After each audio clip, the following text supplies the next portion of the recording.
be involved.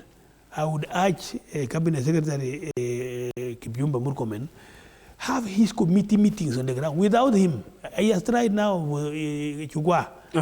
Now, after Chugwa, what do you call the other one that goes to the village? To spread the gospel. Professor, I asked the question of the role of politicians in this case, and we are not blaming anyone for it. Yeah.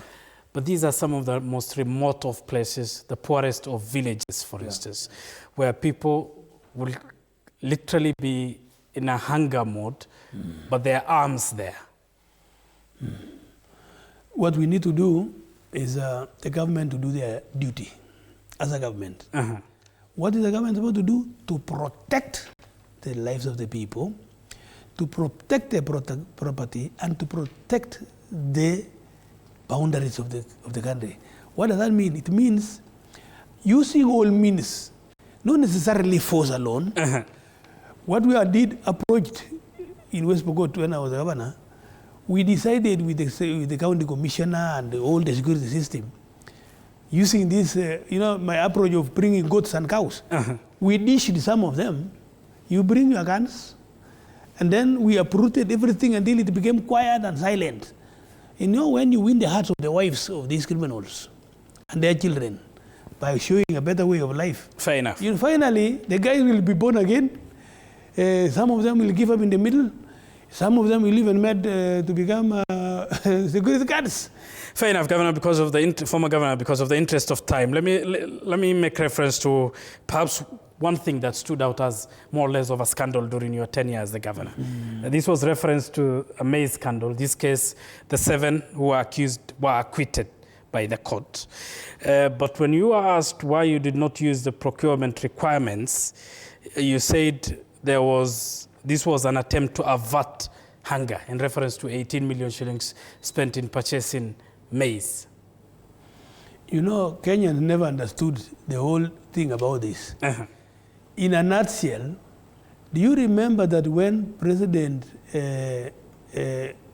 Uhuru won, his competitor Raila rejected the results. And so there was a repeat. There was now supposed to be a repeat election. You remember Chief Justice Maraga declared the results null and void, repeat. Do you still remember?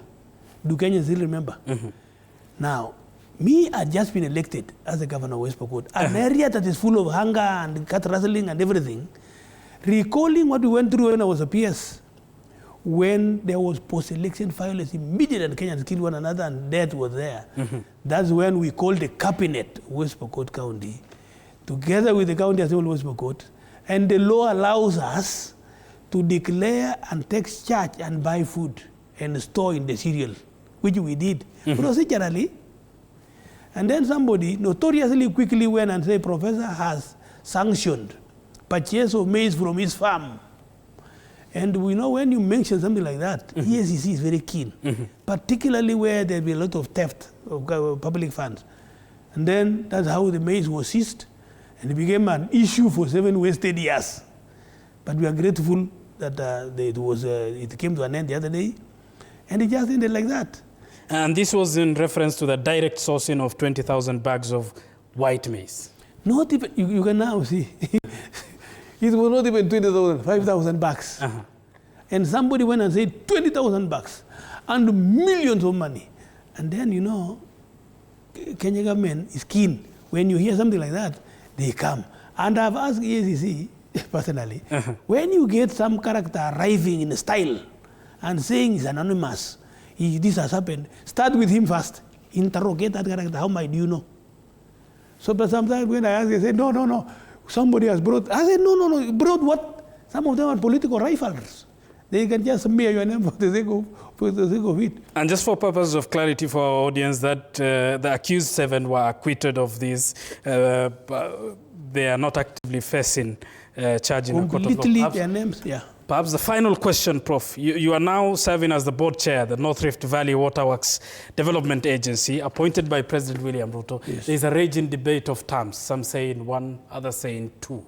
Where do you sit in that spectrum? 30 seconds. Oh, that's second. Yes. Kenyans, semeni 2-term.